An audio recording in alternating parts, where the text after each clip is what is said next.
Welcome to PLC. Boolean algebra के कुछ rule को मैं इस वीडियो में आप लोगों को याद कराने की कोशिश करूंगा एक ट्रिक के द्वारा। ठीक है, हर लॉ का तो ट्रिक नहीं है, लेकिन कुछ लॉ का ट्रिक मैं दूंगा जिससे आपको याद हो जाएगा। ये सब लॉ ऐसा है ना कि कितना भी याद कीजिएगा ना तो इधर का उधर हो ही जाता है।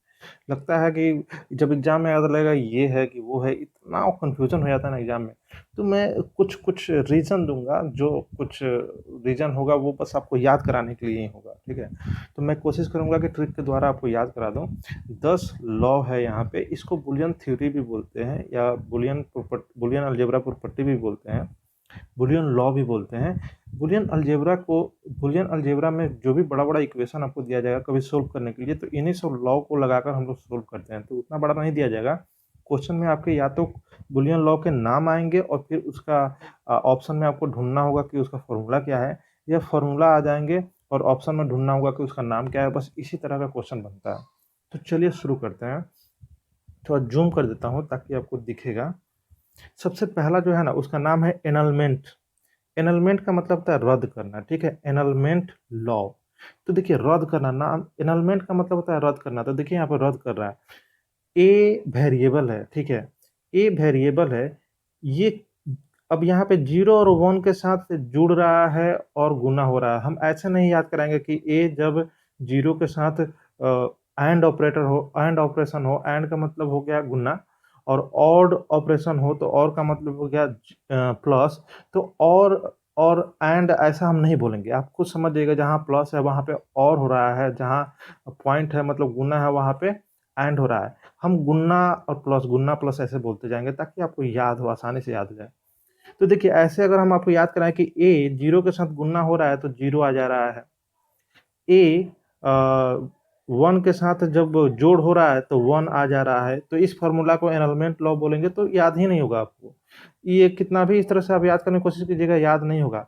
इसको हम अपने स्टाइल में याद कराते हैं। देखिए कैसे इसको याद करना होता है। ए वेरिएबल है, वो किसी दूसरे वेरिएबल से नहीं मिल रहा है, डायरेक्ट वैल्यू से मिल रहा है। चाहे वो 0 हो चाहे वो 1 हो, उसके साथ बस मिल रहा है। देखिए इतना समझिएगा कि जो भी बुलियन अलजेब्रा में दो ही ऑपरेशन होता है, या तो जोड़ या तो गुना। तो इससे ज़्यादा कोई ऑपरेशन नहीं होगा। तो बस हम बोलेंगे कि इनका जो भी मिलना हो रहा है, तो मिलना हो रहा है तो देखिए क्या निकल के आ रहा है।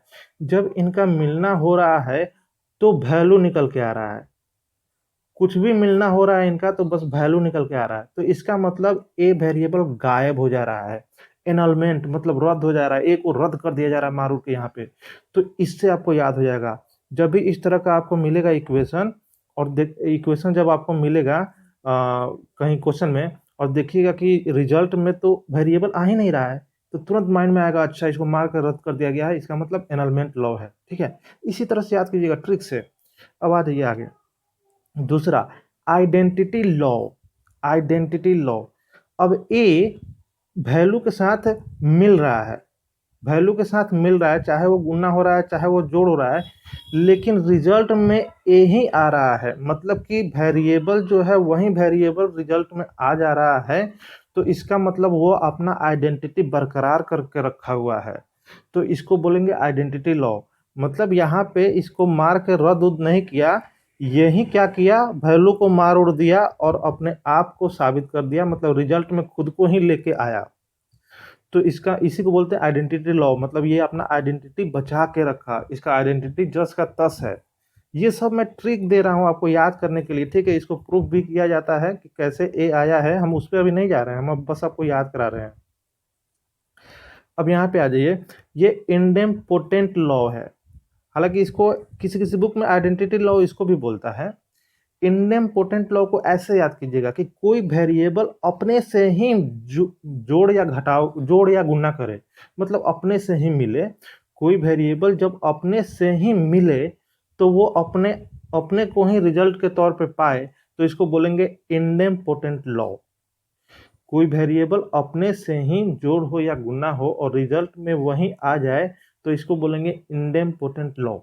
ठीक है, बस इतना ध्यान रखिएगा। हो सकता है आपको इलॉजिकल लगे, लेकिन बस हम याद कराने के लिए इस तरह से ट्रिक में दे रहा हूँ। अब बोलिएगा प्रूफ करने के लिए, तो हम बाकी दूसरे वीडियो में प्रूफ भी कर दूंगा, लेकिन उतना टाइम नहीं है अभी। देखिए चौथा नंबर यहाँ पे है कॉम्प्लीमेंट लॉ। कॉम्प्लीमेंट में बस ये याद रखिएगा एक वेरिएबल अपने को ही उलट के मिल रहा है।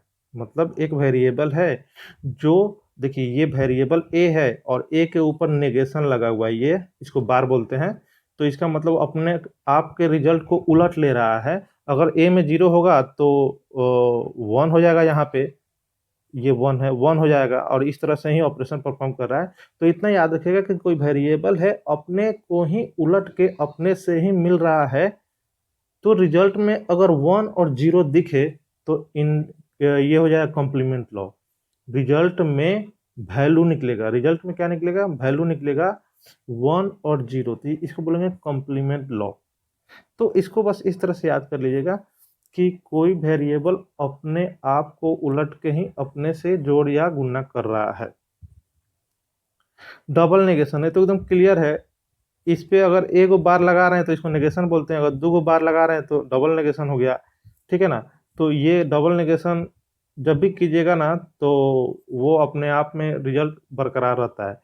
जैसे कि इसको ऐसे समझ लीजिए, ए में अगर पहले से 0 है तो इस पे ए को नेगेशन अगर डाल रहे हैं ए पे तो 1 आ जाएगा, अगर डबल नेगेशन डाल रहे हैं तो फिर ये 1 0 हो जाएगा, तो फिर तो बात बराबर ही हो गया ना।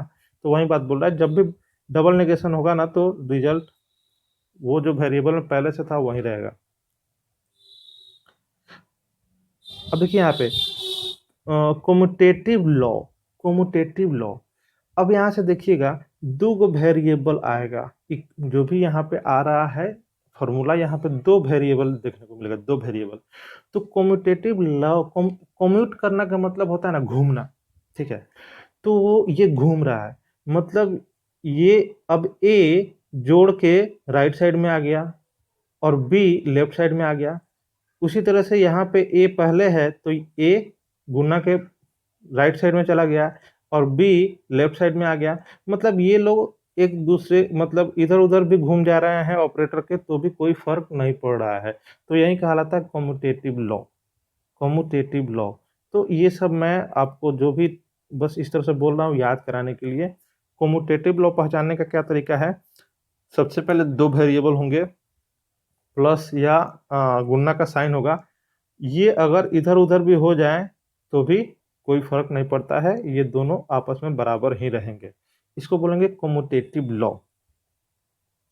एसोसिएटिव लॉ, एसोसिएटिव, देखिए एसोसिएशन, एसोसिएशन होता है ना, जैसे कि 2 लोग मिलकर एक एसोसिएशन बना लेते हैं, तो वही समझिए यहाँ पे एसोसिएशन। जैसे कि एसोसिएटिव लॉ में हमेशा 3 वेरिएबल देखने को मिलेगा, इतना दिमाग में रखिएगा, एसोसिएटिव लॉ में 3 वेरिएबल।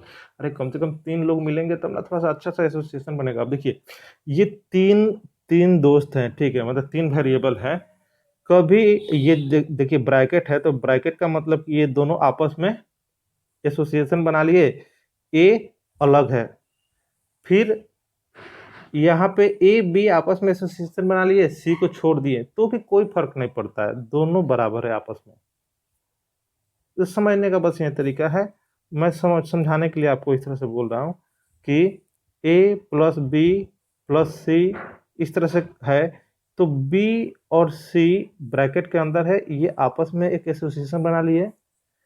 फिर देखा जा रहा है कि ए बी आपस में एसोसिएशन बना लिए, सी को छोड़ दिए, तो भी ये दोनों आपस में बराबर है।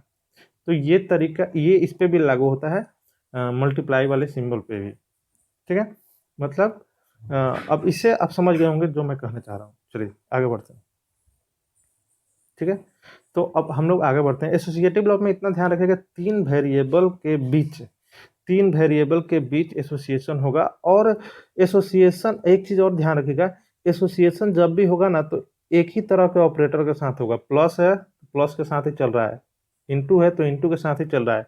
लेकिन अब डिस्ट्रीब्यूटिव में जब आइएगा तो देखिएगा यहाँ पे भी 3 वेरिएबल आपको देखने को मिलेगा, लेकिन एक प्लस रहेगा तो एक इंटू रहेगा, ठीक है, मतलब मल्टीप्लाई रहेगा। एक प्लस रहेगा तो एक मल्टीप्लाई रहेगा, तभी जाके ये डिस्ट्रीब्यूटिव लॉ कहलाएगा। और डिस्ट्रीब्यूट करने का मतलब क्या होता है, एक तरह से पूरा एक तरह से डिस्ट्रीब्यूट करने का मतलब पूरा बिखरा देना, ऐसे समझ लीजिए। तो यहाँ पे डिस्ट्रीब्यूट हो रहा है, तो देखिए ये इक्वेशन इधर बिखर रहा है, ये इधर बिखर के इतना बड़ा हो जा रहा है, मतलब क्या कि ए पहले बी से गुना हो जा रहा है, फिर ए सी से गुना हो जा रहा है, और इस तरह से देखने को मिल जा रहा है। तो ये सब बस आपके दिमाग में थोड़ा सा बैठ जाए, क्योंकि ये सब बातें बड़ा आसानी से याद हो जाती है। लेकिन एकदम इसको रटना शुरू करिएगा ना तो वो एग्जाम में कंफ्यूज कर जाइएगा आप। तो सबसे पहले देखिए कि यहाँ पे 3 वेरिएबल होगा और ऑपरेटर हमेशा 2 आएगा, प्लस होगा तो इंटू भी होगा, और ये अब आपस में क्या होंगे कि जो इधर होगा वो इधर थोड़ा सा एक्सपेंड कर जाएगा, मतलब डिस्ट्रीब्यूट कर जाएगा, थोड़ा सा बिखर जाएगा, थोड़ा सा बड़ा हो जाएगा। कुछ इस तरह से करके इसको याद करने की कोशिश कीजिएगा। और आपको तो पता है ही कि आप लोग तो सब मैथ खूब बढ़िया पढ़े ही होंगे कि कैसे मल्टीप्लाई होता है इस तरह के सिचुएशन में। तो ये ए बी से क्या हो जा रहा है, प्लस करके, और फिर ए सी के साथ प्लस कर जा रहा है और बीच में मल्टीप्लाई का सिंबल आ जा रहा है। तो इस तरह से करके एकदम ग्राफिक्स के तौर पे माइंड में बिठा लीजिए कि इस लॉ को क्या बोलते हैं, डिस्ट्रीब्यूटिव। डिमॉर्गन्स, ये सबसे इंपॉर्टेंट लॉ है, ये तो खूब पूछता है और ये बहुत आसान होता है याद करना, डिमॉर्गन्स लॉ। इसको याद करने का तरीका क्या है, ये हमेशा 2 वेरिएबल आपको देखने को मिलेगा, 3 वेरिएबल मिल सकता है लेकिन 2 वेरिएबल देखने को मिलेगा। और इसमें देख लीजिएगा, अगर मान लीजिए 3 वेरिएबल देखने को मिलेगा तो कुछ इस तरह से रहेगा, A dot B dot C, और इस पे बार रहेगा, मतलब हमेशा देखिएगा ना तो एक ही तरह का ऑपरेटर रहेगा इनके बीच में, और ऊपर रहेगा बार, ठीक है, जिसको नेगेशन बोलते हैं। अब ये नेगेशन क्या होता है, यही इसी को बोलते हैं डिमॉर्गन्स लॉ, मतलब ए इंटू बी है और ऊपर बार है, तो ये डिमॉर्गन्स लॉ इसी को बोलते हैं। अब जब ये टूटेगा ना तो ये हर वेरिएबल पर बार चढ़ जाएगा और ऑपरेटर चेंज हो जाएगा, बस यही तरीका है, हर वेरिएबल पे बार चढ़ जाएगा और ऑपरेटर बस चेंज हो जाएगा। देख लीजिए ये यहाँ पे भी लागू होता है, बीच में ऑपरेटर है प्लस, ठीक है, बीच में ऑपरेटर है प्लस और ऊपर में बार है। अब ये जब टूटेगा तो ये जो भी वेरिएबल है वो अपना बार लेके चले जाएंगे अपना अपना, लेकिन ऑपरेटर चेंज हो जाएगा। तो ये सबसे फेमस फार्मूला है, इसकी आने की संभावना सबसे ज़्यादा रहता है, डिमॉर्गन्स लॉ, ठीक है। अब एक जो बच रहा है उसको देख लेते हैं यहाँ पे, एब्जॉर्प्शन लॉ। देखिए एब्जॉर्प्शन लॉ को भी, इसका भी बड़ा अच्छा ट्रिक है, इसको ऐसे याद किया है, ये जो है ना, एब्जॉर्प्शन लॉ में आपको 2 वेरिएबल देखने को मिलेंगे, ठीक है, और इनके बीच में प्लस और गुना दोनों हो रहा होगा, प्लस और मल्टीप्लाई दोनों हो रहा होगा, लेकिन जिस वेरिएबल की संख्या ज़्यादा होगा वो कम वाले को एब्जॉर्ब कर लेगा, कम वाले को एब्जॉर्ब कर लेगा। देखिए इसकी संख्या ए 2 बार आ रहा है, बी बेचारा 1 बार आ रहा है, तो रिजल्ट में बी दिखाई नहीं देगा, मतलब ए उसको एब्जॉर्ब कर लिया, बी मतलब ए उसको बी को खा गया, ठीक है, बी रिजल्ट में देखने को नहीं मिलेगा, रिजल्ट में आपको ए ही देखने को मिलेगा। तो इस तरह से याद कीजिएगा एब्जॉर्प्शन लॉ, ठीक है। तो ये ट्रिक था जिससे आपको याद हो जाए। और कुछ और बातें हैं जो मैं आपको बता दूं, जैसे कि SOP POS, ये BPSC TRE में एक क्वेश्चन था, तो इसको भी थोड़ा सा देख लीजिए। देखिए SOP इसको बोलते हैं sum of product, sum of product, ठीक है। चलिए सम ऑफ प्रोडक्ट, तो सम ऑफ प्रोडक्ट पहचानने का क्या तरीका है, नाम ही है सम ऑफ प्रोडक्ट, मतलब प्रोडक्ट का सम, जैसे कि AB और ये हो गया, मान लिया कि BA, कुछ भी हो, और हो सकता है किसी पे नेगेशन हो, कुछ भी हो सकता है। एक और ले लीजिए AC, इस तरह से भी हो सकता है। तो ये क्या है, प्रोडक्ट है, ये सब क्या है, प्रोडक्ट, गुना को प्रोडक्ट बोलते हैं और इनका सम कर देना है बस, तो ये क्या कहलाएगा, सम ऑफ प्रोडक्ट। अब ठीक इसी को उलट दीजिए, जिसको हम लोग बोलते हैं POS, मतलब कि product of sum, product of sum. तो इसमें क्या होगा, जैसे कि कोई ले लीजिए जिसमें सम हो रहा है, देखिए ये सम हो रहा है, A प्लस B किसी पे बार हो सकता है, और एक और ले लीजिए A प्लस C, इस तरह से हो सकता है, और इनके बीच में क्या हो, प्रोडक्ट, तो ये क्या कहलाएगा, प्रोडक्ट ऑफ सम, बस बीच में गुना हो, ठीक है। तो इस तरह के इक्वेशन दे देगा और पूछेगा कि ये क्या कहलाएगा, POS कहलाएगा कि SOP कहलाएगा, बहुत ही आसान होता है इसको पकड़ना, ठीक है। आप इसको अच्छी तरह से समझ गए होंगे। एक चीज़ और है जो मैं आपको बता देता हूँ, बस थोड़ा सा समय लेकर।